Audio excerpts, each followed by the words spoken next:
done before. Earlier today, too, Governor Inslee came on to have a special announcement. And I'm super bummed. I'm super upset. But he said that we're going to be doing remote learning for the rest of the year. And that was pretty upsetting for me because I miss you guys a lot. I miss our classroom. I miss our school. I miss our class circles. I miss giving you hugs and high fives and fist bumps and celebrating with you guys. I miss it all, just like you guys do.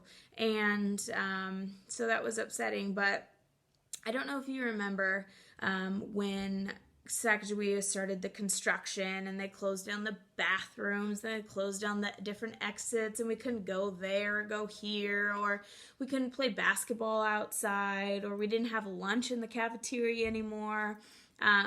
We had a class motto. Do you guys remember what that was? Our class motto was to go with the flow. And so I think that needs to be our class motto even more now, because it's just all new. I've never done remote learning or remote teaching before either. And so it can be frustrating and it can be different, and we miss how it used to be. And all those feelings are fine.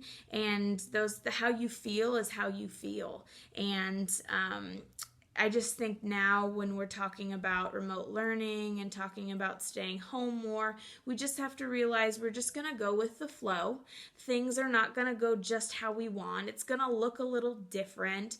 But come next fall, we're going to come back to school, and you guys will be third graders already. I can't believe that. So the next several months of us doing remote learning is to get you ready to go to third grade.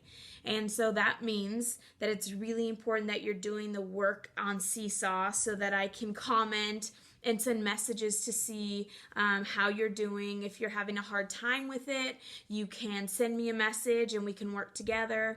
We'll still do some Zoom meetings so that we can still have class circle time. And I still really want to do lots of fun stuff for the rest of the year.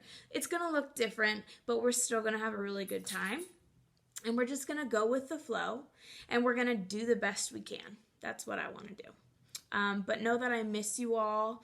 I'm just as upset as you are that we don't get to come back, but we're going to make the best of it, and we're going to keep going. We're going to keep learning, and we still have several great months of remote learning that we get to learn new stuff, and so it'll be fun, and we'll learn together. That's the cool thing. So I wanted to show you guys an update though. This is very exciting. We have no more caterpillars. They are all in the chrysalis stage right now. You can see them there. And another student gave me a great name going with our candy theme. Caden named our last caterpillar / now chrysalis. His name is Hershey. So we've got all of our caterpillars named. They're all in the chrysalis stage. This is what my little kit looks like that I got. It's like Eric Carle here. It has a growing kit. And there's directions for me. And it tells me that I need to wait for our caterpillars to be in their chrysalis for 3 days because they need to harden. Their chrysalis needs to harden. And then I get to move them into a butterfly net. That is what this is. Check this out. It pops up just like this. Where do I put it? I think this is the top. Maybe this is the top. Anyway, somehow. And so after the chrysalis hardens, I'm going to put the lid of this into a little stand-up container, and it'll sit right in here. And so that's how they'll hatch and then turn into butterflies from there. So that's where we're headed. So they turn into the chrysalis on Saturday, Sunday, Monday. So tomorrow I'm going to move them over to this little kit. I have to be really careful moving them because if they fall from the lid, then they will not hatch from the chrysalis and become a butterfly. So I'm trying not to move them around too much.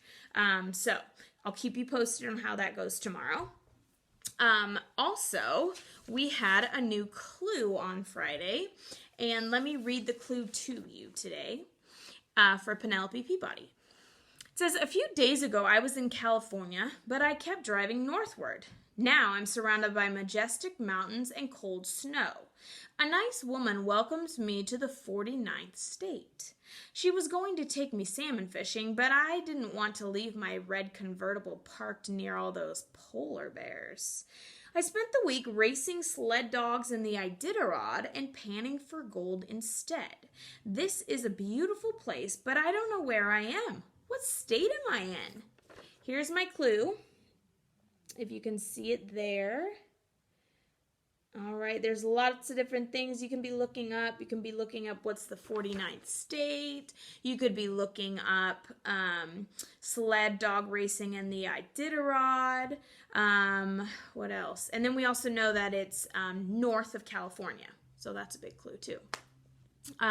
So tomorrow I will give you the answer of what state Penelope Peabody is in. And I got 3 students who already got back to me with the right answer. And they were all girls. Adelaide got back to me. She got it correct. Ava got back to me and she got it correct. And Cadence got back to me and she also told me this is where her dad was born. So cool. So you have another day to get back to me on where you think Penelope Peabody is. Tomorrow I will tell you the answer and give you a new clue. So, I've read to you several different types of books, but I wanted to read another one of our favorites. Now that we know that school is going to be remote learning for the rest of the year, we're going to continue doing our March Madness books. But in order for that to happen, we have to wait a couple more weeks, and then we will keep voting on our favorite book. I'll read you those 2 books. You'll get to vote. Everybody from Mrs. Almaris' class and Mrs. Bates will also get to vote, and then we'll tally the votes and see which books move on. And so we'll see which March Madness book is the winner, the champion. But one of the books that I'm going to read to you today is one that we did for March Madness. And I'm doing this one just because I love these books. And I love the author. We already read his newest book, which was The Cool Bean. And then I read to you last week The Bad Seed, because I love that book too. And so I thought I would just finish off reading his books. And this one is called The Good Egg. And it's got a little wrapper there, but this is written by Jory John and Pete Oswald. And I know we've read this before, but you guys love this book, especially one page in particular that I'm sure you'll get to see. Excuse me. Excuse me. All right, I'm going to turn my camera here a little bit so you can see the book. The Good Egg.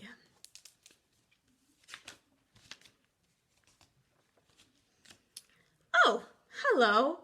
I'm just rescuing this cat. Know why? Because I'm a good egg. A very good egg. It's true. I do all kinds of good things, like I'll carry your groceries, I'll water your plants, I'll change your tires, I'll paint your house. If you need any help whatsoever, I'm your egg. I've always been a good egg. It's been this way from the start, even in my earliest days, back at the store. There were a dozen of us living together under one recycled roof. There was Meg and Peg and Greg and Clegg and Shell and Shelly and Sheldon and Shelby and Egbert and Frank and the other Frank. The other 11 weren't on their best behavior. They weren't exactly good. They ignored their bedtime. They only ate sugary cereal. They threw tantrums. They cried for no reason. They broke their stuff on purpose. Meanwhile, I tried to take charge. I tried to fix their bad behavior. I tried to keep the peace because I was a good egg. A very good egg. Nobody seemed to care, though. Every night, I was exhausted. My head felt scrambled. Then, One fateful morning, I noticed some cracks in my shell. Yikes! They were everywhere. Naughty sign. My doctor said it was from all the pressure I was putting on myself. The pressure of making sure everybody was good to me. Or was as good as me. Look at what he's getting in his IV yolk. I was cracking up. Literally. Something had to change. I'd had enough. I told Meg and Peg and Craig and Clegg and Shell and Shelby and Shelly and Sheldon and Shelby and Egbert and Frank and the other Frank I was leaving. I can't be the only good egg in a bad carton, I said. Blah, blah, blah, they replied.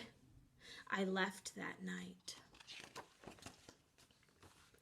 I wandered from town to town. The hours became days. The days became weeks. I lost track of time. I was alone. Out there on the road under the stars, I really tried to focus on myself and what I needed. I took walks. I read books. I floated in the river.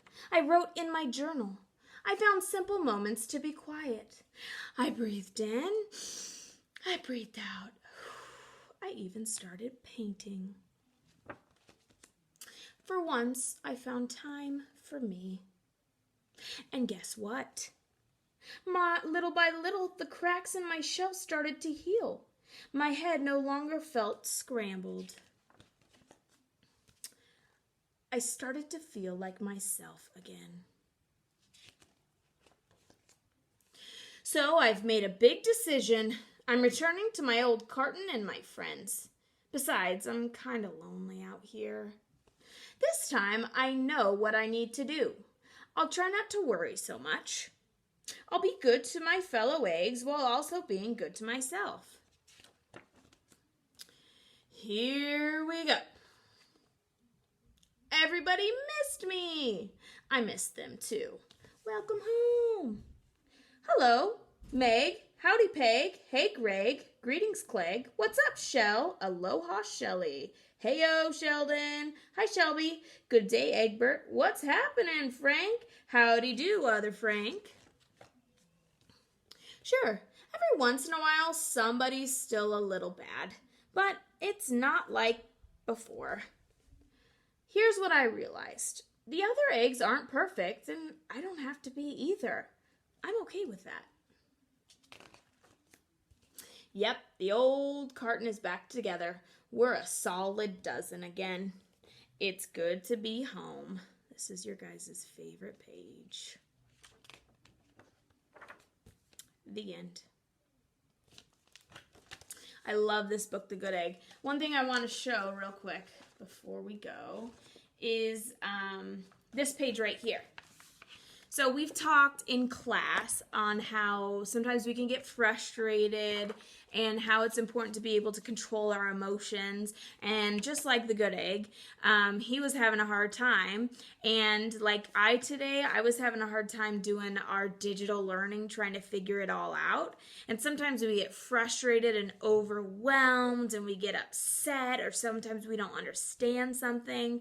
So as we're starting this new remote learning, we have to remember that we're going to go with the flow.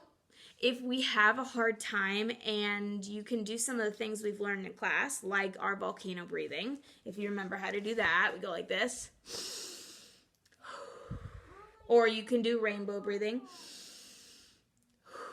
There's lots of different types of breathing you guys can do. But let's look at this book too.